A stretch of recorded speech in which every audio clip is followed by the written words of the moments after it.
sagung dumadi Om wilayah sekaring bawana langgeng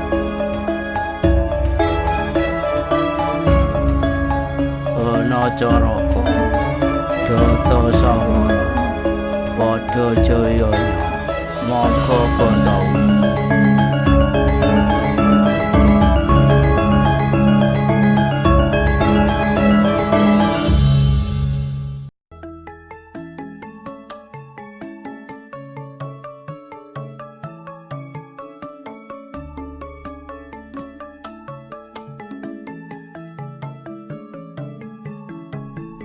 Assalamualaikum warahmatullahi wabarakatuh.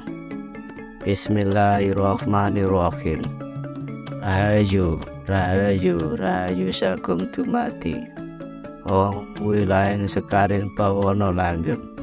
Salam sejahtera dan bahagia untuk kita semua. Semoga kita semua senantiasa diberikan keselamatan, kesehatan, dan dimakmurkan rezekinya. Amin.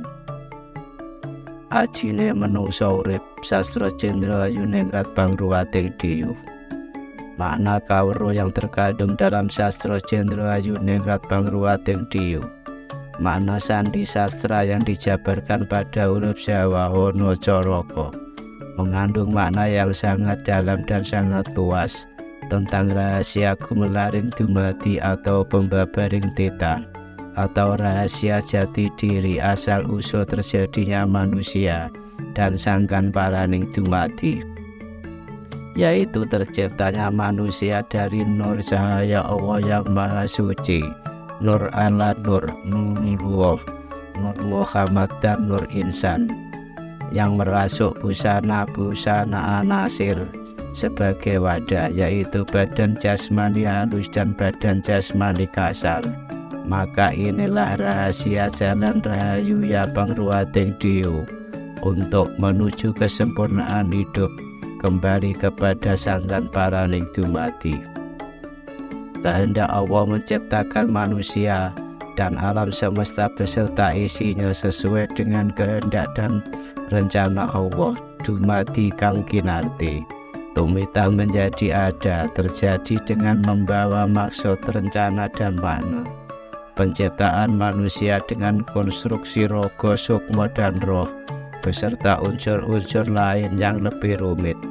Zat Allah tanpa bertempat tinggal yang merupakan awal mula adalah zat yang maha suci, yang bersifat esa, langgeng, dan penciptaan manusia merupakan karsa dan kehendak Allah yang maha agung.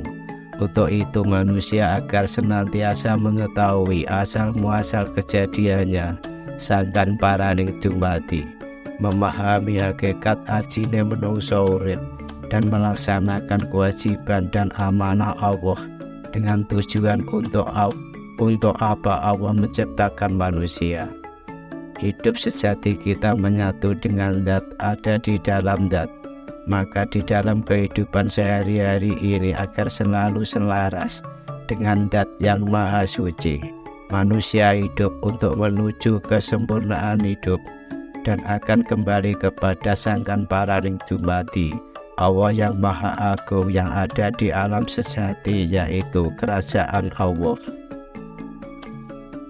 Kesejatian dan kesempurnaan hidup ajine menungsa urip meniscayakan memastikan adanya proses untuk mendapatkannya. Itulah jalan spiritual yang harus ditempuh dalam kehidupan manusia. Ajine menungsa urip ya kesempurnaan hidup. Manusia bisa terwujud perlu proses usaha yang berkesinambungan. Untuk mencapainya perlu proses dedikasi yang lestari. Untuk menemukan perlu proses yang penuh kesungguhan. Belajar dengan kepekaan rasa dan kesadaran yang tinggi. Ajine menungsa urip, kesempurnaan hidup manusia bukanlah sekedar tentang mimpi dunia menjadi serba indah. Ajine menungsa urip, kesempurnaan hidup manusia merupakan harapan terbesar untuk perjumpaan dengan Allah Subhanahu wa Ta'ala. Liko ilah jumbuing kawula Gusti, manunggalin kawula Gusti. syarat mutlak agar kita dapat menyadari, memahami sesuatu hal adalah membawa kesadaran pikiran, kesadaran raga, dan kesadaran rasa atau trigati ke dalam keseharian hidup. Manusia sebagai makhluk Allah senantiasa berusaha menempuh jalan spiritual, memfokuskan kesadaran rohani, mengenal Allah dengan hakul yakin, agar apa yang diharapkan terwujud. Mencari kesempurnaan hidup sejatinya hidup ajine manungsa urip sebenarnya adalah perjalanan spiritual sajaratul ma'rifat, usaha bertemu dengan zat Allah untuk mendapatkan ilmu. Hidup sejati kita menyatu dengan zat ada di dalam zat, maka di dalam kehidupan ini agar selalu selaras dengan zat yang maha suci, Allah Subhanahu wa Ta'ala. Manusia hidup untuk menuju kesempurnaan hidup dan akan kembali kepada Sang Paraning Dumadi, Allah yang Maha Agung yang ada di alam sejati. Ajine manungsa urip sastra Jendra Hayuningrat Pangruwating Diyu. Huruf aksara Jawa ini tidak sekadar huruf untuk sarana menulis, namun makna dalam setiap huruf mengandung makna filosofi yang sangat tinggi dan sakral. Makna huruf Jawa ini mengandung ajaran tentang pembabaring titah, kuasa agung Allah Subhanahu wa Ta'ala, Sang Pencipta alam semesta, terjadinya asal-usul manusia dan Sang Paraning Dumadi. Huruf Sawala pada huruf Jawa bermakna huruf So bermakna sifat ono kang tanpa wiwit, sifat ada tanpa awal. Ini adalah sifat sang hidup ya Allah di alam sejati, tiada awal dan tiada akhir, awalu wal akhiru. Demikian pula hidup sejatinya manusia sudah ada sebelumnya, tiada awal mula bersatu di alam sejati yang langgeng, yang merupakan kerajaan Allah ya Sang Paraning Dumadi. Huruf Wa bermakna wujud ono tan kena kiniro, wujud ada tiada dapat diuraikan atau dijelaskan. Adanya wujud namun tiada dapat diuraikan dan dijelaskan, ini menerangkan keadaan Allah. Wujud Allah tan kena kinaya ngopo tidak dapat dijelaskan. Keadaan Allah yang serba samara, tiada rupa, tiada bersuara, bukan lelaki, bukan perempuan, bukan waria, tiada terlihat, tiada bertempat, tiada dapat dijamah atau disentuh. Sebelum adanya dunia dan akhirat yang ada adalah hidup kita. Huruf Lo bermakna lali eling wewatesane, lupa dan ingat adalah batasannya. Untuk dapat selalu berada di dalam jalan hayu rahayu, maka haruslah selalu eling ingat akan Sang Paraning Dumadi, dan eling ingat akan yang menitahkan sumber hidup ya Allah Subhanahu wa Ta'ala. Selalu ingat akan tata laku setiap tindak tanduk yang dijalankan agar selaras dengan karsa Allah. Lali lupa kepada Allah yang Maha Suci akan menjauhkan dari Sang Paraning Dumadi dan menjerumuskan ke dalam kegelapan dan terjatuh dalam jurang neraka. Huruf Sawala ini bermakna kawruhnya adalah bahwa Allah adalah Sang hidup, tiada awal tiada akhir. Di alam sejati ya kerajaan Allah yang langgeng. Allah itu wujud, namun zat Allah tidak bisa diuraikan atau dijelaskan.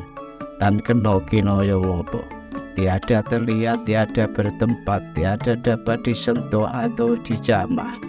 Karena zat Allah yang maha halus, untuk selalu pada jalan hayu rahayu haruslah selalu eling ingat akan Sang Paraning Dumadi, atau yang menitahkan ya sumber hidup, yaitu Allah Subhanahu wa Ta'ala yang Maha Suci. Huruf Jo bermakna jumbuhing kawula lan Gusti, bersatunya antara hamba dan Tuhannya, bersatunya titah dan yang menitahkannya, manunggalin kawula Gusti. Untuk mencapainya maka ajine manusia urip, kesempurnaan hiduplah yang diupayakan, yaitu sesuai apa yang dimaksud dalam syahadat bersaksi adanya Allah dan Muhammad utusannya. Maka semasa hidup di maya pada dunia, keselarasan antara roh sejati ya engsung yang jumeneng pribadi dalam busana-busana kemanusiaan haruslah terjaga dan harmoni, bagaikan keris manjing dalam warongkonya untuk dapat mencapai kesatuan antara kawula dan Gusti. Maka tuntutan seorang guru, yaitu guru sejati, menjadi dominan. Untuk memperolehnya tidaklah mudah, harus disiplin dan bekerja keras, disiplin dan bersungguh-sungguh, mengharap ridho dan anugerah Allah SWT melalui tazkiyatun nafs, penyucian jiwa atau dzikir qalbi, senantiasa mengisi hati dengan selain Allah. Makna kawruh huruf Jo adalah untuk mencapai jumbeng kawula Gusti, kesatuan antara manusia dan Allah atau manunggaling kawula Gusti harus dilalui dengan luhuring batin. Ma'rifatullah menjadi insan sempurna.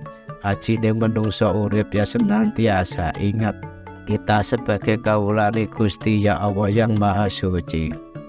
Manusia sebagai makhluk Allah senantiasa berusaha menempuh jalan spiritual, memfokuskan kesadaran rohani kepada 4 laku agar apa yang diharapkan terwujud. 4 laku yaitu laku rogo, laku syariat, laku cipta, laku torekot, laku jiwa, laku hakikat, dan laku rasa, laku makrifat. Inilah sejatinya ilmu spiritual. Cari kesejatian hidup ajining manungsa urip yang wajib dilakukan.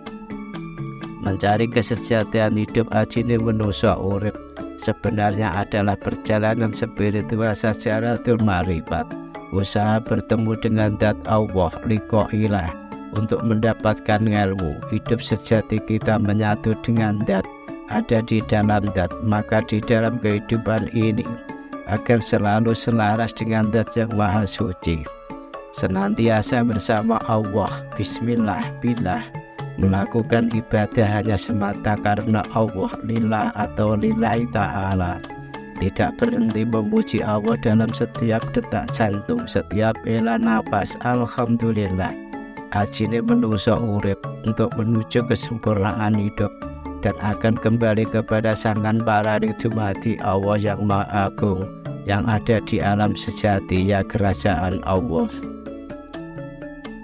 Ajine menungso urip sastra Cendra Ayu Ningrat Pangruwating Diyu. Aji adalah nilai yang mulia. Ajine menungso urip artinya kesempurnaan hidup, mulianya manusia hidup. Ajine menungso urip iku saka ayang-ayange dhewe, saka kelakuane dhewe yaiku atine kang manunggal mring Gusti Allah yang Maha Tunggal. Jecekelan marang zat Allah, sira bakal dadi sampurna uripe dados kekasih Allah. Sair Gus Im. Ajine manusia urip itu dari bayang-bayangnya sendiri, dari perilakunya sendiri, yaitu hatinya yang senantiasa menyatu dengan Gusti Allah yang Maha Suci. Pegangan pada zat Allah, hidup kamu menjadi sempurna atau bernilai dan menjadi kekasihnya Allah. Hatinya yang senantiasa tenggelam dalam mengingat Allah, ma'rifatullah, dzikrullah, senantiasa mengisi 3 lubang jantung dengan dzikir qalbi, la ilaha illallah, Allah dan Hu. Berkekasih kepada Allah, hidup akan menjadi sempurna. Sesungguhnya lentera hatimu jadi cahayanya Allah. Jika hatimu bermakrifat kepada Allah, maka jauhkan hatimu dari yang membelenggu, yaitu berharap surga dan pahala, atau masih terbelenggu dengan urusan dunia, urusan kebendaan. Wajib hati meninggalkan selain Allah, yang ada hanya Allah. Pegangan selain Allah jangan kamu teruskan atau kamu yakinkan. Kamu akan tersesat jalan. Sesungguhnya amal kamu menjadi kerak intinen neraka. Firman Allah, sesungguhnya orang-orang yang kufur tidak akan berguna bagi mereka sedikit pun harta benda dan anak-anak mereka untuk menyelamatkan diri dari azab Allah. Mereka itulah bahan bakar api neraka. Quran surat Ali Imran ayat 10. Ajine menungso urip, mulianya orang hidup itu adalah dari perilakunya sendiri. Jika perilakunya sendiri adalah angkara murka, maka bayang-bayangnya yaitu rasa cipta di relung hati akan menjadi sengsara dalam neraka. Dan sebaliknya, jika perilaku dan hidupnya itu dalam kesempurnaan batin, kesempurnaan hidup, yaitu insan kamil, maka hatinya senantiasa dihiasi dengan pesona yang indah. Ajine menungso urip, mulianya orang hidup itu dari rasa ilmu. Orang itu tatkalanya mengucapkan lafal kalimat suci tauhid la ilaha illallah Muhammadur Rasulullah, bisa masuk ke rasa hatinya, bisa mengendap di keramaian dunia. Kalian semua anak cucu Adam, kalian semua jadilah manusia sejatinya manusia. Manusia sejati yaitu orang-orang yang bisa membedakan sifat kamu terhadap harta benda dan kebendaan, juga terhadap manusia lain dan lainnya. Jika jadi manusia sejati yaitu manusia yang bisa milih, ya bisa milah atau membedakan, namun tidak bisa melehke atau menyalahkan. Bisa mengakui salah, berani merasa salah. Yang dinamakan orang sekti itu luhur. Orang sekti yaitu orang yang sabar dan ikhlas, yaitu orang yang sabar, ngalah, jangan keras hati, berbudi pekerti luhur, jangan marahan, yang berkarakter baik. Sejatinya manusia itu maksudnya manunggaling rasa sejati ning rasa cipta ning rasa. Orang sekti itu sejatinya adalah orang yang hatinya mampu tersambung pada zat yang maha mulia, yaitu Allah Subhanahu wa Ta'ala. Di setiap detiknya, di setiap detak jantungnya, di setiap hela nafasnya, di setiap gerak dan diamnya, karena orang itu senantiasa dalam penjagaan Allah. Lakunya batin itu berada di sukma, masuk di dalam sirot dan roh. Ingat, lakunya sukma itu di dalam rasa yang bercampur menjadi satu, menyatunya jati tajaling yang. Ingatlah, manusia itu ibarat wayang, kadang diuji, kadang dipuji, ya kadang dibanting-banting di atas panggung. Lampunya yaitu rembulan dan matahari. Di situ ada kelir yang menggambarkan alam yang agung, yang mewujudkan adanya Sang Pencipta. Di panggung ada pohon pisang atau gedebok yang bermakna bumi untuk mendirikan wayang. Jalannya yaitu Sang Murbin Dumadi, Sang Pencipta alam, ya Allah yang Maha. Obah sak polahe manusia, gerak-gerik tindak tanduk jalannya manusia semua digerakkan oleh dalangnya, ya Allah yang Maha Agung. Kalau sudah paripurna lakoni, selesai ceritanya, wayang dimasukkan kotak oleh dalangnya. Itulah jalan cerita manusia di dunia ini yang digambarkan wewayangan. Jika sudah berakhir ceritanya, manusia akan mati, dimasukkan ke dalam kotak liang lahat oleh Allah yang Maha Suci. Manusia itu sejatinya adalah mayat yang berjalan di atas bumi, dijalankan oleh kehendak Gusti Pangeran, ya Gusti Allah yang Maha Agung. Bila manusia ibarat wayang-wayangan, wayang itu ibarat ayang-ayang atau bayang-bayang, maka ajine menungso urip, mulianya manusia hidup itu dari ayang-ayangnya dewi, dari bayang-bayangnya sendiri, ya dari perilaku hidupnya sendiri, yaitu hatinya yang sudah menyatu dengan Gusti Allah yang Maha Suci. Jangan takut dengan siapa-siapa, tapi takutlah kepada yang menciptakan siapa-siapa. Ajine menungso urip sastra cendra ayu ningrat pangruwating diyu. Ajine menungso urip iku saka ayang-ayange dhewe, yaiku atas perilaku hidupnya sendiri. Orang yang hatinya senantiasa menyatu dengan Gusti Allah yang Maha Tunggal.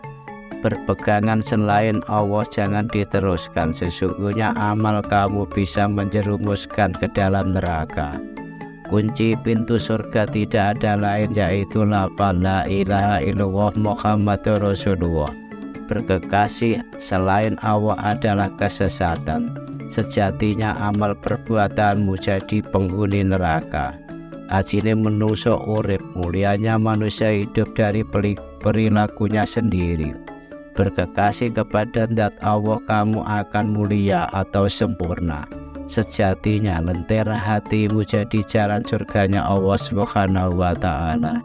Manusia hidup di dunia ini sebenarnya hanyalah mayat atau bangkai yang diberi nyawa. Segala tindak tanduk gerak-gerik perilaku atas kehendak dan karsa Allah semua digerakkan oleh Gusti Allah. Ajine menungso urip itu bermakrifat kepada Allah. Makrifat adalah perjalanan rohani seorang dalam mengenal Allah lebih mendalam, menggunakan hati dan merupakan kecerdasan rohaniah dari pengetahuan batin yang selaras dengan Allah dan kebenaran. Jadi makrifat adalah ilmu dalam mengenal Allah lebih jauh dengan sepenuh hati. Oleh karena itu memiliki kemampuan untuk menyaksikan sifat, zat dan af'al atau perbuatan Allah. Kehidupan dunia hanya sementara. Manusia akan mengalami mati, dan apabila ajal kematian datang, manusia tidak dapat menundanya walaupun sedetik pun. Firman Allah, dan setiap umat mempunyai ajal batas waktu. Apabila ajalnya tiba, mereka tidak dapat meminta penundaan atau percepatan sesaat pun. Quran Surat Al-A'raf ayat 34. Hidup di dunia hanya sementara, yang lebih abadi hanyalah kehidupan di akhirat. Firman Allah, sedang kehidupan akhirat adalah lebih baik dan lebih kekal. Quran Surat Al-A'la ayat 17. Selain dunia ini berfungsi sebagai sarana untuk mengabdi kepada Allah, ternyata dunia ini dengan alam materinya bagi kaum sufi berfungsi untuk sebagai ujian bagi manusia. Jiwa manusia diberi potensi untuk takwa, mengingat Allah, dan potensi menentang Allah, firman Allah, dan jiwa serta penyempurnaannya atau ciptaannya. Maka Allah mengilhamkan kepada jiwa itu jalan kefasikan dan ketakwaannya. Sesungguhnya beruntunglah orang-orang yang mencucikan jiwa itu, dan sesungguhnya merugilah orang-orang yang mengotorinya. Quran Surat Asy-Syams ayat 7-10. Dua potensi manusia yang digambarkan oleh Allah di dalam ayat-ayat tersebut ialah potensi buruk atau fujur dan potensi baik atau takwa. Dua potensi manusia inilah yang mendorongnya berbuat jahat dan berbuat baik. Setiap manusia yang memiliki jiwa yang sehat pasti memiliki dua potensi itu. Dua potensi itulah yang meliputi manusia dalam segala keadaan. Manusia yang beruntung adalah manusia yang mampu menyucikan dirinya dengan senantiasa menjaga potensi baik, sehingga ia dapat terus melakukan perbuatan baik dan menghindarkan dirinya dari perbuatan jahat akibat dorongan dari potensi buruk. Maka dalam keseharian hidup kita senantiasa dan jangan lupa berbuat baik. Jika yang tenang, hati yang sabar, ikhlas dan legowo. Dua potensi manusia ini akan melahirkan dua jenis perbuatan, yaitu perbuatan yang baik dan perbuatan yang buruk.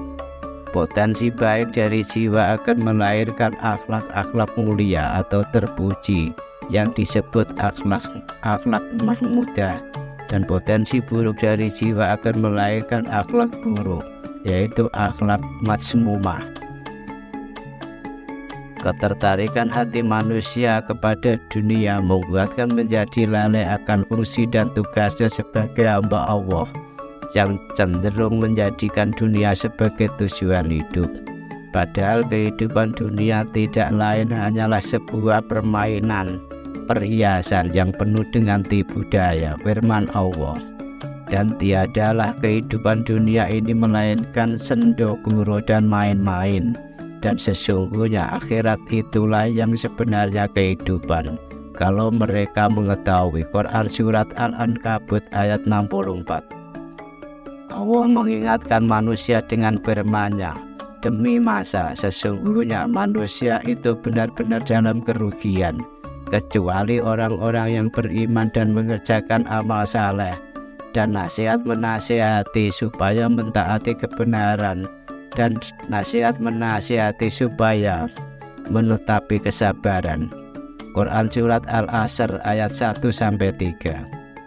Berhati-hatilah manusia supaya jangan tertipu oleh godaan setan yang selalu memperdayakan manusia dari segala segi. Firman Allah, hai manusia, bertakwalah kepada Tuhanmu dan takutilah suatu hari yang pada hari itu seorang bapak tidak dapat menolong anaknya dan seorang anak tidak dapat pula menolong bapaknya sedikit pun. Sesungguhnya janji Allah adalah benar. Maka janganlah sekali-kali kehidupan dunia memperdayakan kamu, dan jangan pula penipu atau syaitan memperdayakan kamu dalam mentaati Allah. Quran Surat Luqman ayat 33. Untuk obat penangkis penyakit gila-gilaan segala gila hanyalah iman dan takwa kepada Allah. Apabila dua macam ini bersemayam dalam diri manusia menjadi perhiasan hidupnya yang disertai dengan budi pekerti yang murni, insya Allah manusia akan terhindar dari godaan setan. Manusia masih dalam perjalanan yang dituju adalah kampung halaman yang kekal, yaitu kampung akhirat. Maka tiap-tiap waktu yang telah dilalui olehnya laksana suatu pemberhentian. Tiap bulan, tiap hari, setiap detik, setiap langkah yang dijalani adalah setiap napas yang dihembuskannya akan mendekatkan dirinya ke pintu akhirat. Ajine manungsa urip sastra Cendra Ayu Ningrat Pangruwating Diyu. Ajine manungsa urip itu senantiasa berdekatan dengan Allah. Makomat-makom rohani dalam pandangan Al-Ghazali adalah jalan atau tahapan-tahapan spiritual seorang yang harus dilaluinya untuk menuju kepada Al-Qurb, kedekatan dengan Allah.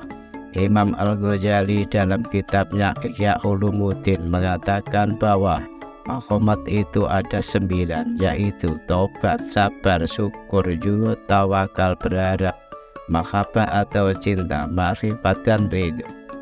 Makom rohani seperti ini telah kita ketahui bukanlah satu kategori yang berdiri sendiri-sendiri, justru sebagian di antaranya menunjukkan esensi makom lainnya, seperti makom cinta atau makabah dan makom ridho rela terhadap ketetapan Allah. Keduanya merupakan makom tertinggi di antara makom tersebut, saling berkaitan dengan makom lainnya seperti makom tobat dan juhud, makom takut, khauf, dan sabar. Sebab taubat itu merupakan tindakan kembali dari jalan yang menjauhkan diri dari Allah menuju jalan yang mendekatkan diri kepada Gusti Allah. Sedangkan juhud merupakan tindakan meninggalkan ragam kesibukan yang menghalangi pendekatan diri kepada Allah. Rasa takut al-khauf merupakan cambuk yang menggiring perilaku untuk meninggalkan kesibukan-kesibukan tersebut. Sabar adalah perjuangan rohani melawan ragam nafsu yang menghalangi jalan mendekatkan diri kepada Allah. Jadi masing-masing makom tersebut tidak berdiri sendiri, akan tetapi saling berkaitan antara satu dengan yang lainnya melalui makrifat dan makabah. Yang berdiri sendiri hanya saja makrifat dan makabah tidak dapat berwujud sempurna kecuali dengan cara menampilkan rasa cinta kepada selain Allah dalam kalbu. Untuk kepentingan tersebut memerlukan al-khauf atau takut, sabar dan juhud. Di antara hal yang besar manfaat dan fungsinya dalam hal ini adalah mengingat akan mati. Ingat pada sangkan paraning dumati. Syariat memberikan imbalan pahala yang besar terhadap orang yang suka mengingat mati. sebab dengan mengingat mati akan menyulitkan dirinya dalam mencintai dunia selain memutus hubungan hati dengan dunia itu sendiri. Allah Subhanahu wa Ta'ala berfirman, katakanlah sesungguhnya kematian yang kamu lari daripadanya, maka sesungguhnya kematian itu akan menemui kamu. Quran Surat Al-Jumu'ah ayat 8. Rasulullah SAW bersabda, perbanyaklah mengingat penghancur kelezatan-kelezatan. Al-Hadis, beliau juga bersabda, barang siapa tidak menyukai pertemuan dengan Allah, liqailah, Allah pun tidak suka bertemu dengannya. Aisyah radhiyallahu anha bertanya kepada Rasulullah Shallallahu Alaihi Wasallam, wahai Rasulullah, adakah seseorang yang dikumpulkan bersama syuhada atau orang yang mati syahid? Tanya Aisyah radhiyallahu anha. Benar, jawab Rasulullah, yaitu orang yang mengingat mati 20 kali dalam sehari semalam. Rasulullah Shallallahu Alaihi Wasallam melintasi sebuah majelis yang penuh dengan gelak tawa.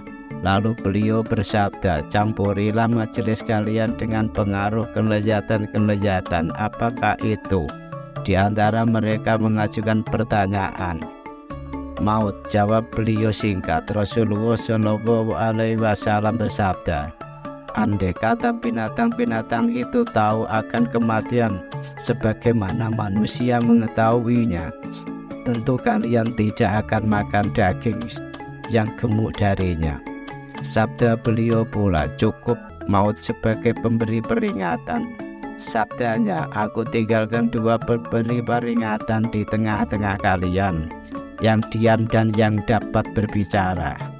Yang diam adalah maut, sedangkan yang berbicara adalah Al-Quran. Al-Hadis. Ada seorang laki-laki yang disebut-sebut di sisi Rasulullah Shallallahu Alaihi Wasallam. Orang itu selalu dipuji dengan baik. Lalu Rasulullah Shallallahu Alaihi Wasallam bertanya, bagaimana teman kalian itu menyebut mati? Kami hampir tidak pernah mendengar dia mengingat mati. Jawab mereka, jika demikian, maka sesungguhnya teman kalian itu bukanlah di situ. Jawab beliau. Seorang sahabat dan kaum Ansor bertanya, wahai Rasulullah, siapakah manusia yang paling cerdas dan mulia? Tanya seorang laki-laki dari kaum Ansor. Yang paling banyak mengingat mati di antara mereka, dan yang paling banyak tekun mempersiapkan diri menghadapi kematian. Mereka itulah orang-orang yang paling cerdas. Mereka pergi dengan kelegaan dunia dan kemuliaan akhirat. Sabda beliau, manfaat ingat kematian. Mati merupakan persoalan yang besar, sekaligus masalah yang luar biasa. Tiada suatu pun yang luar biasa melebihi kematian ini. Mengingat mati besar manfaatnya. Kematian dapat mempersempit kehidupan dunia dan menjadikan hati benci pada dunia. Membenci duniawi merupakan pangkal segala kebaikan. Bagaimana cinta dunia merupakan pangkal dari segala kesalahan. Bagi orang arif, ahli makrifat, mengingat Allah itu memiliki 2 fungsi dan kegunaan. Yang pertama, membenci pada dunia, dan kedua, rindu akhirat. Orang yang mencintai tidak mustahil pasti merasakan rindu pada hal-hal yang bisa diraba. Pengertiannya adalah menyempurnakan fantasi untuk mencapai pada penyaksian langsung. Rasa rindu kepada Allah pasti bisa dicapai melalui fantasi tanpa penglihatan dengan mata. Al-ikhwal akhirat dan kenikmatannya berikut keindahan kehadiran ketuhanan. Bagi orang arif diketahui dalam bentuk seakan-akan dia melihat dari balik tirai tipis pada waktu mendung dan cahaya remang. Dia merindukan kesempurnaan itu melalui tajalli dan musyahadah. Dia tahu bahwa hal tersebut tidak akan terjadi kecuali dengan maut. Karenanya dia tidak benci mati, sebab dia tidak membenci pertemuan dengan Allah. Bahkan dia menyukai pertemuannya dengan Allah. Orientasi duniawi muncul disebabkan oleh kurangnya mengingat mati. Cara untuk bertafakur pada kematian ialah hendaklah seorang mengosongkan pikiran dan ingatannya selain kematian, lalu duduk berkholwat dan mengendalikan ingatan tentang mati dengan lubuk kalbunya. Mula-mula ia mengingat tentang sahabat-sahabatnya yang telah lalu meninggal dunia, mengingat mereka satu persatu, lalu mengingat sifat rakus, ambisi, angan-angan dan kecintaan mereka terhadap kedudukan dan harta. Kemudian mengingat pergulatan mereka menjelang direnggut maut dan penyesalannya menyia-nyiakan waktu dan umur. Selanjutnya bertafakur tentang tubuh-tubuh mereka, bagaimana tubuh-tubuh tersebut terobek-robek dalam tanah dan menjadi bangkai yang dimakan belatung, lalu mengembalikan kepada dirinya bahwa dirinya seperti salah seorang di antara mereka, angan-angannya seperti angan-angan mereka, dan pergulatannya nanti menjelang kematian seperti pergulatan mereka. Kemudian perhatiannya dialihkan pada anggota-anggota tubuhnya, bagaimana nanti ia menjadi remuk. Selanjutnya dialihkan kepada biji matanya, ketika nanti ia dimakan ulat atau belatung. Pada lidahnya, ketika lidah itu menjadi usang kemudian menjadi bangkai di dalam mulutnya. Apabila Anda melakukan hal itu, maka bagi Anda dunia atau benda-benda itu kecil dan hina, dan Anda menjadi bahagia, sebab orang yang bahagia itu adalah yang dapat mengambil pelajaran dari orang lain. Karena itulah Rasulullah SAW bersabda, manusia, seakan-akan maut itu telah ditetapkan kepada selain kita, seakan-akan kebenaran itu telah diwajibkan kepada selain kita, dan seakan-akan orang-orang mati yang kita antarkan baru saja pergi. Mereka kembali kepada kita, kita tempatkan mereka di makam-makamnya, dan kita makan harta-harta peninggalan atau warisannya, seakan-akan kita hidup kekal setelah mereka. Kita melupakan setiap peringatan dan aman terbebas dari bencana. Al-Hadis. Akhlak perilaku hidup manusia yang tercela adalah panjang angan-angan, lamunan panjang tulul amal tentang perkara dunia dan cinta dunia merupakan akar dari kesalahan mengingat akan mati. Lamunan itu merupakan kebodohan yang sebenarnya. Jika Anda suka memperpanjang angan-angan hanya dalam lamunan yang tidak wajar, akan menimbulkan sifat buruk kepada diri kita, yaitu meninggalkan taat kepada Allah Subhanahu wa Ta'ala dan bermalas-malasan, meninggalkan dan menunda-nunda tobat, bersifat materialistis, suka menimbun dan menumpuk-numpuk harta, hidup mengurusi dunia dan melupakan akhirat, mengalami kekerasan hati menjadi keras dan melupakan akhirat. Allah Ta'ala berfirman, janganlah kalian seperti orang-orang yang telah diberikan kitab, ahlul kitab sebelumnya, panjang angan-angan mereka sehingga merusak hati mereka, dan kebanyakan mereka adalah orang-orang yang fasik. Quran Surat Al-Hadid ayat 16. Dari Abu Hurairah radhiyallahu anhu bahwa Nabi Shallallahu Alaihi Wasallam bersabda, hati orang yang sudah tua akan selamanya seperti anak muda dalam menyikapi dua hal, yaitu cinta dunia dan panjang angan-angan. Hadis riwayat Al-Bukhari. Yahya bin Mu'ad Ar-Razi mengatakan, panjang angan-angan tulul amal itu memutuskan setiap kebaikan, tamak mencegah dari setiap kebenaran, sabar membawa kepada keberuntungan, dan nafsu mengajak kepada setiap kejahatan. Karena itulah Rasulullah Shallallahu Alaihi Wasallam bersabda kepada Abdullah bin Umar radhiyallahu anhu, jika masuk waktu pagi, jangan kamu bicarai dirimu tentang sore hari. Bila masuk waktu sore, jangan kamu bicarai dirimu tentang pagi. ambil kesempatan dari hidupmu untuk matimu, dari sehatmu untuk sakitmu, sebab kamu, hai Abdullah, tidak tahu apa namamu besok pagi. Al-Hadis. Rasulullah Shallallahu Alaihi Wasallam juga bersabda, ada dua kebiasaan perangai orang yang paling aku takutkan pada umatku, yaitu menuruti hawa nafsu dan lamunan panjang. Abu Dzar radhiyallahu anhu berkata, aku bisa mati terbunuh oleh angan-angan akan suatu hari yang tidak sempat kutemui. Kepadanya ditanyakan, bagaimana bisa begitu hai Abu Dzar? Ia menjawab, karena angan-anganku melampaui batas umurku. Ali bin Abi Thalib karramallahu wajhah berkata, sesungguhnya yang paling aku takutkan dari Anda ada dua hal, yaitu panjang angan-angan dan mengikuti hawa nafsu. Abu Dzar Al-Ghifari berkata, dunia ini hanya 3 jam, 1 jam telah berlalu, 1 jam sedang Anda jalani, dan 1 jam lagi Anda tidak tahu apakah Anda menjumpainya atau tidak. Syekh Abu Bakar Al-Warraq, guruku, berkata, dunia itu hanya 3 nafas, 1 nafas telah berlalu membawa amal saleh yang telah Anda kerjakan, 1 nafas yang sedang Anda jalani, dan 1 nafas lagi Anda tidak mengetahuinya apakah Anda dapat menjumpainya atau tidak.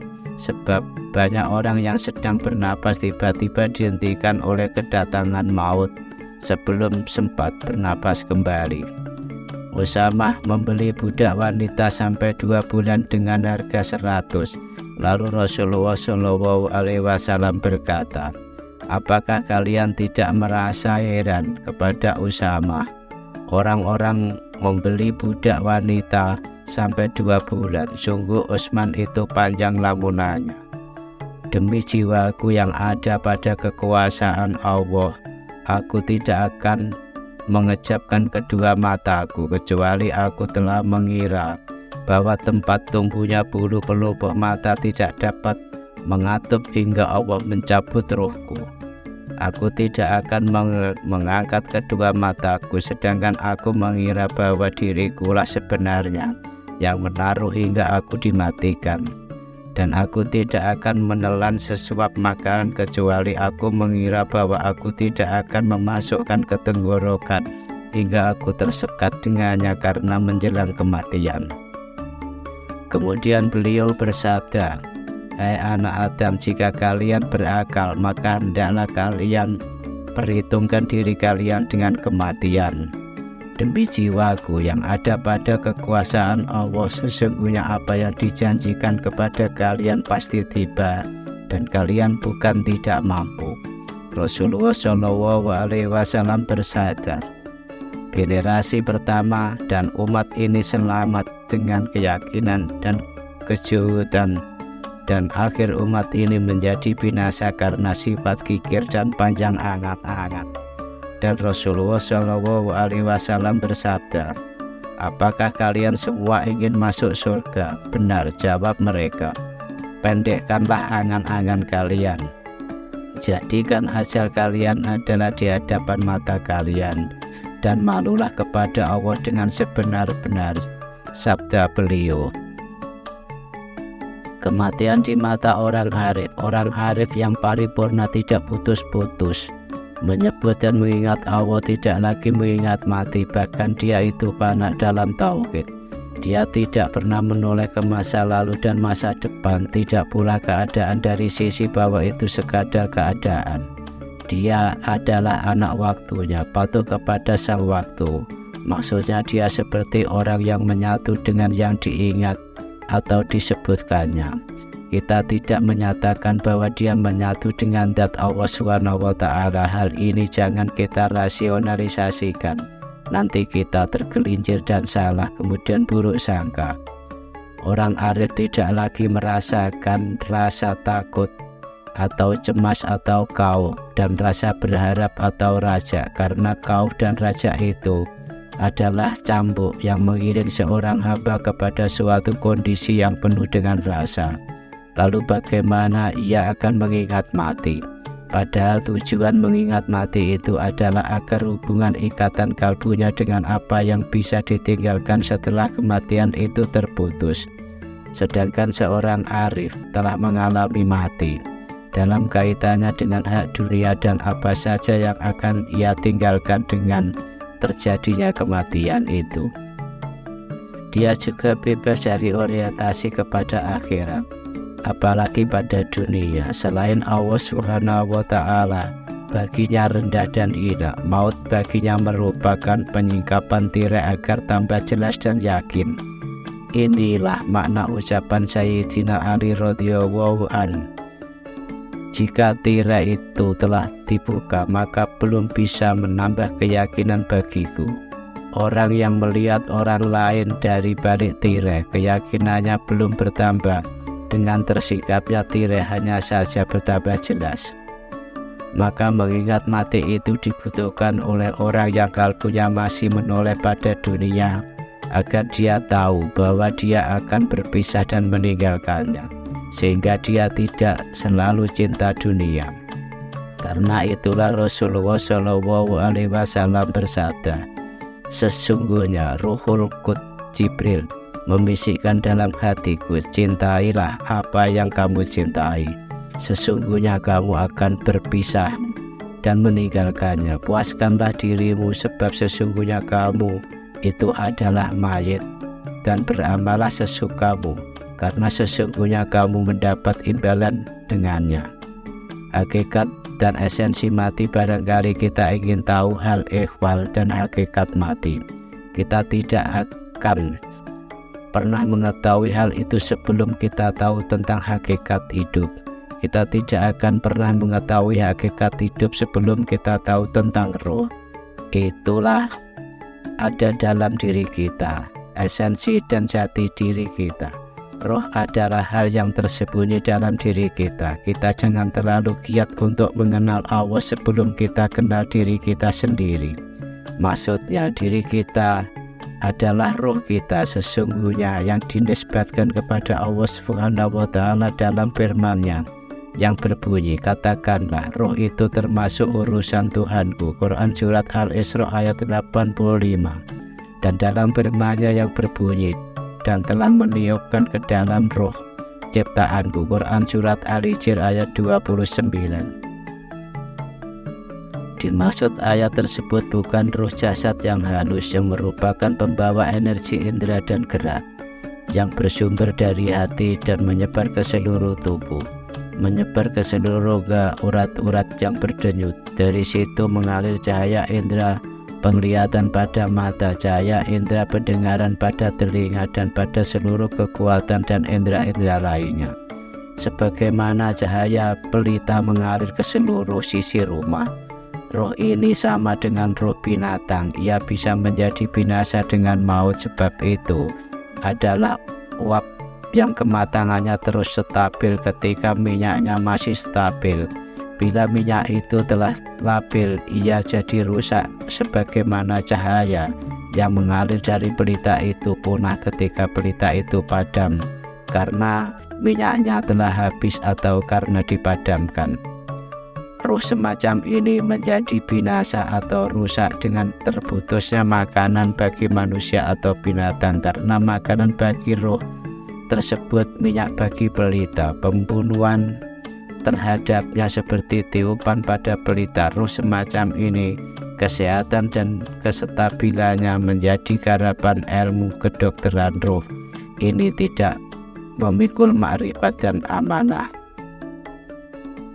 Ajine manungsa urip, sastra Cendra Ayu Ningrat Pangruwating Diyu. Ajine manungsa urip yaiku sejatinya manusia hidup. Yang disebut manusia sejati itu mengerti, paham, dan bisa mengamalkan hakikatnya manusia hidup. Mengerti asal muasal penciptaan manusia, penciptaan alam semesta beserta isinya, dan mengerti tujuan hidup, yaitu sampurnanya mati, atau ngerti dan paham sangkan pararing dumati. Agar dapat sempurnanya mati, ya harus bisa menjalani sampurnaning urip. Ajine manusia urip, sempurnanya manusia hidup. ya harus ngerti jati diri sendiri, ya ngerti ayang-ayangnya dewe atau ngerti tindak tanduk gerak-gerik perilakunya sendiri. Kuncinya mengerti hakikatnya hidup, yaitu mencari jati diri sendiri dan menjalani serta mengamalkan ilmu sejati, yaitu syariat, tarekat, hakikat, dan marifat. Ajine manusia urip itu bermarifat kepada Allah. Ma'rifatullah adalah mengenal Allah, mencintai Allah, dan merupakan kewajiban dan tuntutan yang paling utama sebagai makhluk ciptaan Allah. Pengetahuan yang diperoleh ini nantinya akan melahirkan merasa malu, pengagungan, pemuliaan, merasa selalu diawasi, cinta, tawakal, selalu ingin kembali, serta rindu dan tunduk kepada perintah Allah Subhanahu wa Ta'ala.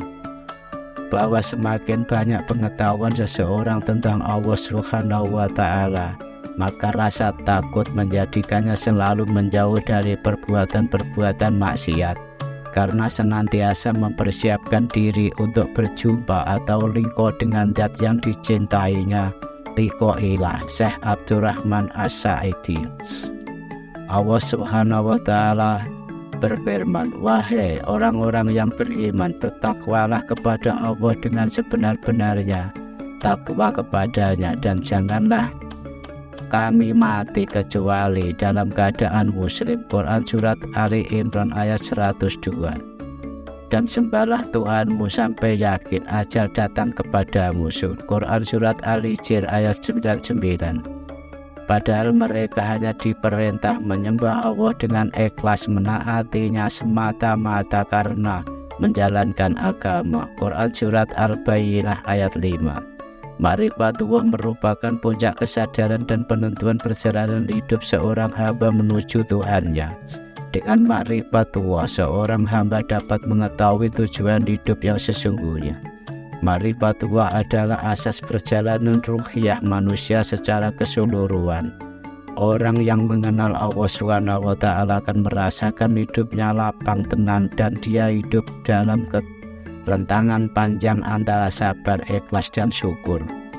Sepanjang perjalanan hidup dalam kehidupan, seorang hamba senantiasa dituntut untuk berusaha menjaga, memperbaiki, dan meningkatkan kualitas iman dan ketakwaan dalam menghambakan diri kepada Allah Subhanahu wa Ta'ala, di mana mereka terus sadar akan kondisi posisi dirinya sebagai hamba Allah, abid yang harus taat dan tunduk terhadap segala titah dari yang menitahkannya, ya Allah Subhanahu wa Ta'ala, sebagai yang disembah al-ma'bud dalam kondisi apapun adanya. Dalam menuju ke sana, banyak cara yang ditempuh sesuai dengan cara dan pendekatan bermacam-macam dan berbeda-beda, antara lain dengan mengasingkan diri dari keramaian atau ujlah, iktikaf di masjid, menjauhkan diri dari kehidupan materi atau kholwat, memilih hidup sederhana, qanaah. Aktivitas-aktivitas semacam itu kemudian disebut dengan kehidupan asketis atau yuhud. Semua perjalanan yang dilalui itu adalah semata-mata dalam rangka menemukan tujuan hidup hakiki yang merupakan kebahagiaan yang kekal dan abadi. Ajine manusia urip. Bahwa ajine manusia urip harus selaras dengan yang maha suci, karena sebagai perwujudan sifat Allah dan terbentuk melalui 7 tahapan alam yang dilaluinya, biasa dikenal dengan istilah martabat pitu atau martabat 7, yaitu alamul akhadiyah. Martabat zat yang bersifat la ta'ayun disebut juga martabat sepi, karena zat bersifat mutlak tidak dapat dikenali oleh siapapun. Alamul wahdah disebut pula hakikat Muhammad Nur Muhammad. Ini adalah permulaan ta'ayun, sifat nyata, suatu kesatuan yang belum memiliki pemisah antara satu dengan yang lainnya. Di sini belum ada perbedaan antara ilmu alim dan maklum, ibarat biji belum ada pemisah antara akar, batang, dan daun. Alamul wahidiyah juga disebut sebagai hakikat manusia. Wahidiyah adalah kesatuan yang mengandung kejamaan dan merupakan ta'ayun kedua. Pada tahap ini setiap bagian telah tampak terpisah-pisah secara jelas. Dari ketiga martabat batin Ahadiyah, Wahdah, Wahidiyah yang bersifat qadim dan tetap, muncullah 4 martabat lahir dan merupakan a'yan karija. Alamul arwah diibaratkan sebagai segala sesuatu yang masih mujarad, ada tapi kosong dan basit, sederhana. Alamul bitsal diibaratkan sebagai segala sesuatu yang tersusun secara halus, tidak dapat dibagi dan tidak dapat dipisahkan satu dengan lainnya. Alamul asam diibaratkan sebagai segala sesuatu yang telah terukur, telah jelas tebal tipisnya sehingga dapat dibagi-bagi. Yang ketujuh, alamul lisanul kamil mencakup dengan martabat terdahulu, yakni 3 martabat batin, yakni Ahadiyah, Wahdah, dan Wahidiyah, dan 3 martabat air, arwah, misal, dan atsam. Dalam perkembangan selanjutnya, perjalanan spiritual yang demikian itu kemudian dikenal dengan perjalanan dan pengalaman sufistik. Sedangkan tujuan dari perjalanan sufistik tersebut adalah semata-mata untuk memperoleh hubungan langsung didasari dengan Allah, Tuhan yang Maha Agung, sehingga disadari benar bahwa seseorang berada di hadirat Allah SWT. Intisari dari ajaran sufisme ini adalah kesadaran adanya komunikasi dan dialog antara roh manusia dengan Allah dengan cara mengasingkan diri, uzlah, dan berkontemplasi, renungan dengan perhatian penuh. Adapun kesadaran berada dengan Allah itu dapat mengambil bentuk ittihad, menyatuan diri dengan Allah, hulul, manifestasi Allah dalam diri manusia, makrifat, melihat Allah, ataupun mahabbah, mencintai Allah. Hajine manungsa urip sastra Cendra Ayu Ningrat Pangruwating Diyu. Hajine manungsa urip itu selalu ingin mengenal Allah dengan seyakin-yakinnya. Untuk lebih bisa mengenal Allah dengan sebenar-benarnya, kita harus membersihkan anggota tubuh batin. Anggota tubuh batin dalam bahasa Toreko disebut latoifatus sab'ah atau latifat 7.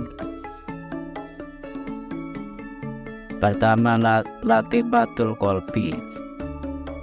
Di sini letaknya sifat-sifat setan, iblis, kekufuran, kemusyrikan, ketakhayulan, dan lain-lain. Letaknya 2 jari di bawah susu sebelah kiri. Kita buat zikir sebanyak-banyaknya, insya Allah pada tingkatan ini diganti dengan iman, Islam, ihsan, tauhid, dan makrifat. Yang kedua, latifatul roh. Di sini letaknya sifat bahimiyah, binatang jina, menuruti hawa nafsu. Letaknya 2 jari di bawah susu sebelah kanan. Kita buat zikir sebanyak-banyaknya, insya Allah diisi dengan khusyuk dan tawadu. Yang ketiga, latifatus siri. Di sini letaknya sifat-sifat sabiyah, binatang buas, yaitu sifat yalim atau aniaya, pemarah, dan pendendam. Letaknya 2 jari di atas susu sebelah kiri. Kita buat zikir sebanyak-banyaknya, insya Allah diganti dengan sifat kasih sayang dan ramah tamah. Yang keempat, latifatul kopi. Di sini letaknya sifat-sifat pendengki, khianat, dan sifat-sifat syaitonia. Letaknya 2 jari di atas susu sebelah kanan. Kita buat zikir sebanyak-banyaknya, insya Allah diganti dengan sifat-sifat syukur dan sabar. 5. Latifatul akhwa. Di sini letaknya sifat-sifat robaniyah, yaitu riya, takabur, ujub, sumak, dan lain-lain. Letaknya di tengah-tengah dada. Kita buat zikir sebanyak-banyaknya, insya Allah diganti dengan sifat-sifat ikhlas, khusyuk, tadarruk, dan tafakur. 6. Latifatun nafsun natiko. Di sini letaknya sifat-sifat nafsu amarah, banyak khayalan, dan panjang angan-angan. Letaknya tepat di antara 2 kening.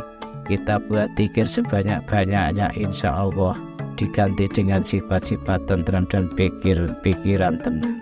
7. Latifah kulu jasad. Di sini letaknya sifat-sifat jahil, goblah, kebendaan dan kelalaian.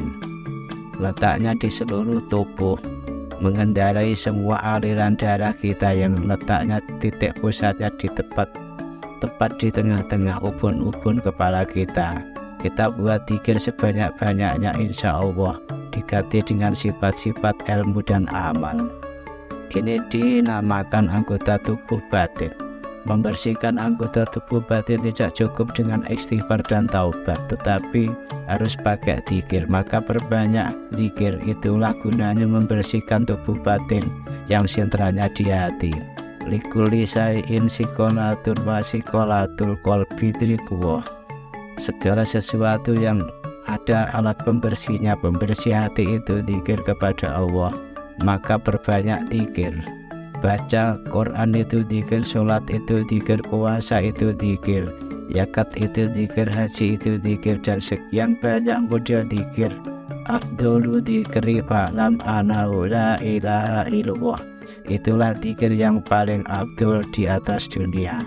Rasulullah Shallallahu Alaihi Wasallam bersabda, kalau ditimbang bumi dan langit dengan kalimat la ilaha illallah masih jauh lebih berat la ilaha illallah.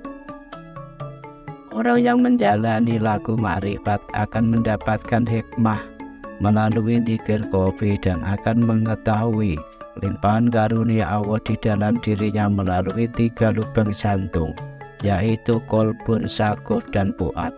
Fuad adalah lubang yang menjadi tempat at-tauhid, mengisahkan isyarah lubang jantung ketiga atau fuad. Allah berfirman, dan Allah mengeluarkan kamu dari perut ibumu dalam keadaan tidak mengetahui sesuatu apapun, dan Dia memberi kamu pendengaran, penglihatan, dan hati agar kamu bersyukur. Quran Surat An-Nahl ayat 78. Di dalam ayat ini disebutkan kata pendengaran, penglihatan, dan hati ialah menunjukkan bahwa 3 alat vital ini sangatlah menentukan pada kehidupan manusia. Sebab melalui 3 alat vital ini bisa menerima ilmu, baik itu nandori, ilmu yang sulit, maupun ilmu doruri, ilmu yang mudah. Bahwa yang lebih sangat menentukan adalah hati fuad. Sementara kata fuad itu mempunyai makna seperti yang ditegaskan dalam firman Allah, hatinya tidak mendustakan apa yang telah dilihatnya. Quran Surat An-Najm ayat 11. Untuk mengisi 3 lubang jantung dapat dilakukan dengan zikir qalbi, yaitu lubang yang menjadi tempat huruf ismun zat, zikirnya la ilaha illallah. Lubang yang menjadi tempat nafsu positif dan nafsu negatif, zikirnya Allah.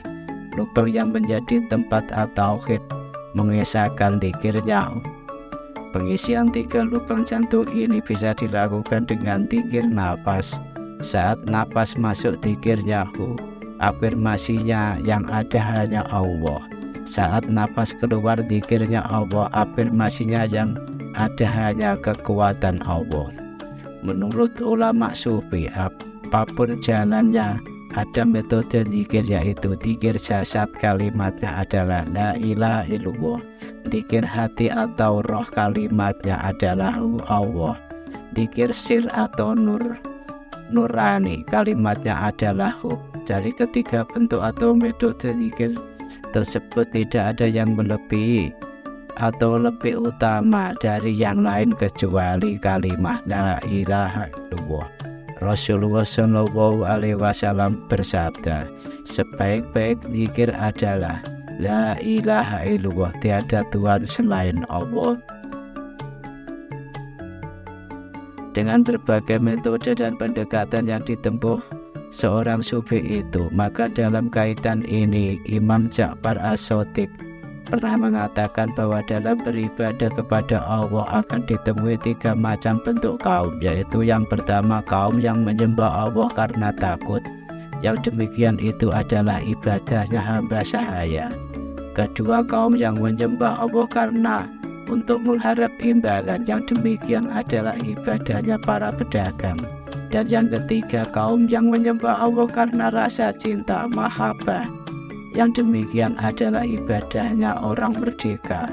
Inilah ibadah yang paling utama. Dengan demikian jelaslah bahwa menyembah Allah karena cinta adalah ibadah tingkat tinggi dalam rangka mencari ridho Allah Subhanahu wa Ta'ala. Ajine menungso urip, yaitu orang yang senantiasa mensucikan dirinya.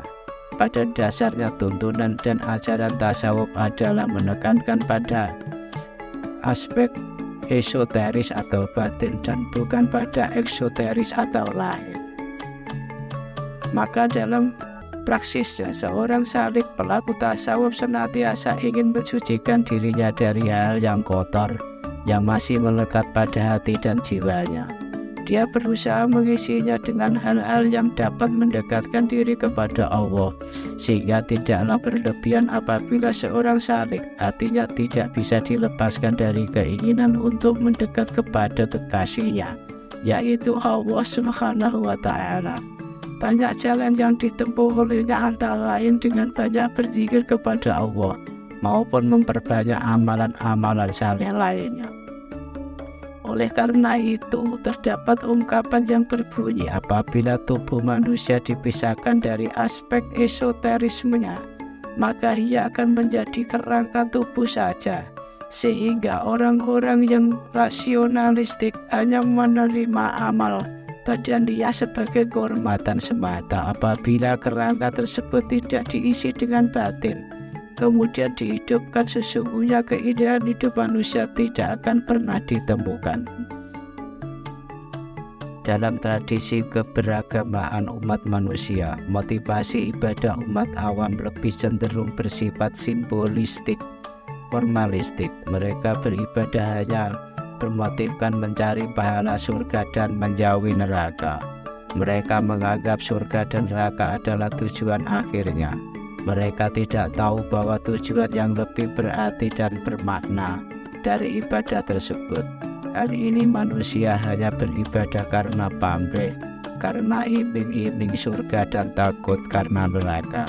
Sungguh betapa banyak umat manusia beragama seperti anak kecil yang masuk sekolah karena hadiah dan sangat disayangkan akan terus demikian tanpa tahu hakikat beragama. Tentang hakikat beragama, Imam Ghazali mengatakan bahwa kitab ibarat tongkat yang diperlukan untuk berlatih agar bisa berjalan. Ketika sudah pandai berjalan, maka tongkat itu tidak diperlukan lagi dan justru akan memperlambat perjalanan. Betapa banyak orang-orang yang terus memeluk dengan erat kitab atau buku, terus asyik dengan dalil-dalil sampai akhir hayatnya, merasa sudah pandai berjalan padahal tidak pernah menempuh perjalanan. Ajine menungso urip, yaitu mengerti tujuan hidup. Tujuan hidup yang hakiki adalah menemukan Allah, memandang keindahan wajah Allah yang kekal abadi, barulah kemudian menghambakan diri dan mencintainya dengan sebenar-benar cinta. Dari sanalah sumber hikmah dan karunia mengalir dengan deras laksana guyuran air hujan dari langit. Menurut Al-Ghazali, cinta kepada Allah merupakan benih kebahagiaan, dan kebahagiaan adalah tujuan akhir jalan para sufi sebagai buah pengenalan terhadap Allah Subhanahu wa Ta'ala, ma'rifatullah. Menurut Jalaluddin Rumi, kebahagiaan tertinggi dalam perjalanan hidup adalah terletak pada pengetahuan sejati tentang Allah Subhanahu wa Ta'ala, ma'rifatullah, yang dapat diperoleh langsung melalui pengalaman batin, yaitu hati intuisi yang bersih dan jernih akan materi-materi lewat bimbingan seorang guru mursyid yang kamil dan sangat mengerti keadaan spiritual muridnya, bukan dengan pendekatan intelektual, teologi, filsafat atau indra lahiriah semata. Rumi juga memandang bahwa makrifat adalah buah dari fana. Dengan kata lain, kefanaan adalah makrifat itu sendiri. Disinilah Rumi menemukan kebahagiaan tertinggi, yaitu ketika ia sampai pada tahap kefanaan atau penyaksian atau kesatuan manunggalin kaulo Gusti wahdatul wujud. Sesaat engkau fana padaku, lebih baik itu pada dari engkau beramal 1000 bulan atau panah. Itu hakikatnya dari Lailatul Qadar. Apabila orang yang menemukan malam itu lebih baik dari peribadahan selama 1000 bulan. Adapun bagi Rabiah Al-Adawiyah, kebahagiaan tertinggi adalah terletak pada kasih, terbuka hijab untuk bisa melihat Allah yang terungkap dalam syairnya tentang cintanya, yaitu cinta karena dirimu adalah keadaanmu, mengungkap takbir hingga engkau kulihat. Dengan demikian tujuan cinta Rabiah adalah pencarian kasih, dapat melihat Allah itu sendiri, sehingga tak tampak sedikit pun selain Allah, seperti firman Allah dalam surat Al-Baqarah ayat 113, dimanapun engkau memandang disitulah wajah Allah. Al-Quran telah menggambarkan kepada kita betapa maha dahsyatnya memandang wajah Allah SWT. Surga dan seluruh isinya tidak akan bisa mengalahkan kebahagiaan memandang wajah Allah. Bahkan digambarkan kebahagiaan tertinggi penduduk surga adalah memandang wajah Allah. Masihkah kita berusaha tersebut berebut kapling di surga, atau sudah tahu bahwa kebahagiaan itu bukan di sana? Kebahagiaan itu adalah di saat kita bersama Allah, menikmati perjamuan Allah, memandang wajah Allah. Dari sanalah timbul rasa cinta yang menggelora, cinta yang menggetarkan seluruh jiwa dan raga, cinta yang tidak mampu ditulis. Walau seluruh air laut jadi tinta dan ranting kayu jadi penanya. Cinta yang membuat Sayyidina Ali tidak merasakan pedih kakinya saat panah dicabut. Cinta yang membuat Rabiah tidak merasakan pedih matanya tertusuk duri. Inilah jalan kesufian, jalan yang ditempuh oleh orang-orang yang benar-benar bisa merasakan kehadiran Allah, merasakan getaran cinta Allah setiap saat. Inilah tujuan hidup hakiki, yaitu berjumpa dengan Sang Kekasih, yaitu Allah yang Maha Mulia. Ajine manungsa urip sastra citra yuningrat pangruwating diyu. Manusia harus memahami hakikat ilmu, atau ilmu angel ketemu. Tanpa ilmu tentu tidak akan berhasil mengira bisa dan mudah meraih kesempurnaan hidup dengan bertapa. Tanpa petunjuk, tanpa pedoman berguru, hanya mengosongkan pikiran, belum tentu mendapat petunjuk yang nyata. Bertakwalah kepada Allah, cinta kepada Nabi Muhammad SAW, dan pentingnya guru dilandasi kesadaran rohani pencari ilmu. Marsudi roh hubungan dengan Allah, doa kepada orang tua dan para guru. Kesadaran belajar mengikuti kehendak Allah, keridhaan dan menjadi kekasih Allah SWT. Itulah kewajiban dan amanah yang harus dilakukan agar manusia mampu menyandarkan diri sebagai hamba yang selalu berjuang untuk mencari kesejatian hidup melalui kesadaran rohani tertinggi yang disangkan para nikmati. Carilah guru untuk membimbingnya apa yang harus dilakukan agar tidak tersesat jalan dan tidak terjadi malapetaka. Kapan ahli tasawuf, barang siapa yang tidak mempunyai guru maka gurunya adalah setan. Uripmu sadermu nglakoni, hidup hanya sekedar menjalani. Semua sudah diatur oleh Allah, manusia hanya sebatas menjalani rencana dan kehendak Allah. Butuh kesabaran untuk bisa melatih kepekaan rasa atas lapisan misteri kehidupan, mengindahkan diri dengan Islam, iman dan ihsan, akhlak utama, budi luhur, hidup dengan benar dan senantiasa berbuat baik, serta banyak bersedekah. Wallahu a'lam bishawab. Demikian wejangan kawruh ajine manungsa urip dalam sastra Jenderal Yuningrat pangruwating diyu. Semoga bermanfaat dan menambah keimanan dan ketakwaan kita kepada Allah Subhanahu wa Ta'ala dan cinta kepada Nabi Muhammad Rasulullah SAW, serta hidup dalam damai, sejahtera dan bahagia. Rahayu, rahayu, rahayu sagung tumati. Kalis ing rupedo widodo ing ihsan bikala nuwun. Wassalamualaikum warahmatullahi wabarakatuh.